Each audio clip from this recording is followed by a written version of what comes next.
The history of Cologne Cathedral, Kölner Dom. Introduction. Standing proudly on the banks of the Rhine River, the Cologne Cathedral, Kölner Dom, is one of Europe's most iconic Gothic masterpieces. With its towering spires, intricate stained glass, and centuries of history, it is not only the largest cathedral in Germany, but also one of the most visited landmarks in the entire world. It has been called a miracle of endurance, a church that took more than 600 years to build, surviving wars, fires, and political upheavals, only to emerge as a timeless symbol of faith, resilience, and human ambition. To understand the history of Cologne, Cathedral is to embark on a journey that spans the Roman Empire, the Middle Ages, the rise of Gothic architecture, the struggles of modern Germany, and even the devastation of World War II. It is a story of vision, interrupted dreams, and ultimate triumph. Early Christian Cologne, Roman roots. The story begins long before the Gothic masterpiece we see today. Cologne, then Colonia Claudia, Ara Agrippinensium, was founded as a Roman settlement in the 1st century CE. As Christianity spread across the Roman Empire, Cologne quickly became an important Christian center. By the 4th century, a church already stood where the cathedral now rises. This early Christian church was likely a simple structure, later expanded into a larger basilica. When Cologne became the seat of an archbishop in the 8th century, the site gained even greater significance. Around the year 800, under Archbishop Hildebold, a grand Carolingian cathedral was constructed. Known as Hildebold's Cathedral, it was consecrated in 870 and stood as a monumental symbol of Cologne's importance. For centuries, this old cathedral served as the spiritual heart of Cologne. Yet, as architectural tastes evolved and Cologne grew into one of the wealthiest cities in Europe, there arose a desire for something far greater. A cathedral that would rival the most magnificent churches of Christendom. The old cathedral and its destruction. Hildebold's Cathedral was impressive for its time, but by the 12th century it was considered outdated. The Romanesque style dominated, yet new ideas were beginning to arrive from France, the Gothic style, with soaring spires and pointed arches. A decisive moment came in 1164, when the relics of the three wise men, Magi, were brought to Cologne by Archbishop Reinald of Dassel, acquired from Milan by Emperor Frederick Barbarossa. These relics turned Cologne into one of the most important pilgrimage destinations in medieval Europe. Pilgrims flocked from across Christendom, and Cologne needed a church worthy of housing such sacred treasures. By the 13th century, the old cathedral no longer matched the prestige of the city or the relics it held. Thus, a bold decision was made to tear down Hildebold's Cathedral and build a new church in the Gothic style, inspired by the great cathedrals of France, such as Chartres, Amiens, and Paris. The dream of a new Gothic cathedral, 1248. On August 15, 1248, the foundation stone of the new cathedral was laid under Archbishop Konrad von Hochstaden. The architect, traditionally believed to be Master Gerhard, envisioned a structure that would surpass all others in grandeur. The plan called for an enormous Gothic cathedral, with twin spires reaching heavenward, a massive nave filled with light, and intricate stained glass windows. At its heart would stand the Shrine of the Three Kings, a magnificent golden reliquary created by master goldsmith Nicholas of Verdun, housing the relics of the Magi. The symbolism was clear. Cologne would not just be another city with a cathedral. It would be the Jerusalem of the North, a pilgrimage center rivaling Rome and Santiago de Compostela. Construction in the Middle Ages, 13th to 16th centuries, construction began swiftly. By 1322, the choir, the most sacred part of the church, was consecrated, allowing services to be held even as work continued. The choir of Cologne Cathedral remains one of the finest examples of Gothic architecture in Europe, with soaring vaults and tall windows filled with vibrant stained glass.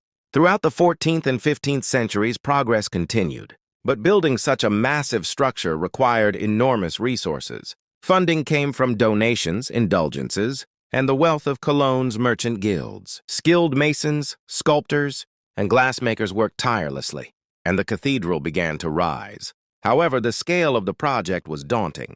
By the early 16th century, the South Tower had been started, but progress slowed dramatically. The Renaissance and Reformation shifted artistic tastes and religious priorities. Funds dried up, enthusiasm waned, and in 1560 construction stopped. At that point, only the choir, the transept, and part of the nave were complete. A massive wooden crane perched on the unfinished South Tower remained a fixture of Cologne's skyline for centuries. A reminder of dreams left unfinished. The long pause, 16th, 19th centuries. For over 300 years, Cologne Cathedral remained unfinished. The partially built structure, with its giant medieval crane, became both a symbol of the city and a testament to changing times. During the 16th and 17th centuries, Cologne suffered from the religious conflicts of the Reformation and the 30 Years' War. The cathedral was used, but little work was done. Some even suggested demolishing the unfinished nave, though the people of Cologne resisted fiercely. In the 18th century, under French rule, the cathedral's importance was further diminished. When revolutionary troops occupied Cologne in 1794, they used the cathedral as a stable and warehouse. The shrine of the Three Kings was hidden to protect it from looting. The once great dream of a Gothic masterpiece seemed all but forgotten. Yet, the people of Cologne never abandoned their cathedral entirely. The half-finished church remained a beloved symbol of their city, and the medieval crane atop the South Tower became almost legendary. Revival of construction in the 19th century. The turning point came with the rise of Romanticism in the late 18th and early 19th centuries. Across Europe, there was a renewed fascination with the Middle Ages and Gothic architecture. Cologne Cathedral, with its unfinished state, became a romantic symbol of lost grandeur and national pride. In 1814, after Napoleon's defeat, the Shrine of the Three Kings was returned to the cathedral. By the 1820s, a movement to complete the cathedral gained momentum. In 1842, King Frederick William IV of Prussia laid the foundation stone to resume construction. Thanks to detailed medieval plans preserved in archives, architects could continue the work true to the original Gothic vision. Construction accelerated, funded by both the church and public donations. It became a national project, seen as a unifying symbol for the German people.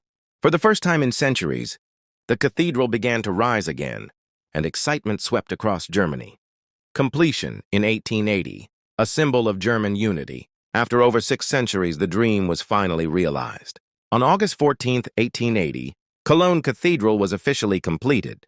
Its twin spires, rising to 157 meters, 515 feet, made it the tallest building in the world at the time. The completion was celebrated as a national triumph. The cathedral became a symbol of newly united Germany, 1871, representing both religious devotion and cultural pride.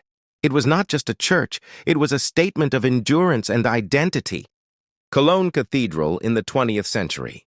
Wars, survival, and restoration. The 20th century brought new challenges. During World War I, the cathedral stood untouched. But in World War II, Cologne suffered devastating bombing raids. The city was reduced to rubble, but the cathedral miraculously survived. Though it was struck by bombs at least 14 times, the structure remained standing amid the ruins of the city. Photographs of the intact cathedral surrounded by destruction became powerful symbols of resilience. After the war, extensive restoration was required, repairing damaged windows, roofs, and masonry. Work continued for decades, and even today, restoration is ongoing as maintaining such a vast structure is never-ending. UNESCO World Heritage Status and Modern Preservation. In 1996, Cologne Cathedral was declared a UNESCO World Heritage Site, recognized for its outstanding Gothic architecture and cultural significance. Today, preservation remains a constant task. Pollution, weathering, and the sheer age of the building require continual maintenance. A dedicated team of stonemasons, architects, and craftsmen works year-round to ensure the cathedral endures for future generations. Art, relics, and symbolism. The most sacred treasure of the cathedral remains the Shrine of the Three Kings, a golden reliquary said to contain the bones of the Magi. This shrine alone made Cologne one of the greatest pilgrimage centers of the Middle Ages. The cathedral also houses magnificent stained glass windows, including a modern window designed by artist Gerhard Richter in 2007. Its artworks, sculptures, and altars represent centuries of devotion and artistic achievement. Architectural marvel, dimensions, and style. Cologne Cathedral is the largest Gothic church in Northern Europe, covering 8,000 square meters. Its spires soar to 157 meters, making it the third tallest church in the world today. The interior can hold more than 20,000 people. Its ribbed vaults, flying buttresses, and immense stained glass windows embody the Gothic ideal of light and verticality, lifting the human spirit toward heaven. Cologne Cathedral in culture and identity. Beyond religion, the cathedral is woven into Cologne's cultural and national identity. It has appeared in countless works of art, literature, and film. It is also central to Cologne's annual carnival celebrations, where the cathedral often serves as the backdrop for festivities. To many Germans, it represents endurance, a building that withstood centuries of hardship, only to rise stronger. To pilgrims and tourists alike, it stands as a monument to human creativity and devotion. Conclusion: eternal symbol of faith and endurance. The history of Cologne Cathedral is not just the history of a building. It is the history of faith, ambition, and resilience across centuries. From its Roman roots to its Gothic beginnings, from centuries of abandonment to triumphant completion, from the devastation of war to the pride of UNESCO recognition, the cathedral has endured. Today, standing on the banks of the Rhine, its twin spires reaching heavenward, Cologne Cathedral reminds us of the power of human vision and perseverance. It is more than stone and glass. It is a living testament to history, faith, and the eternal yearning of humanity to reach toward the divine.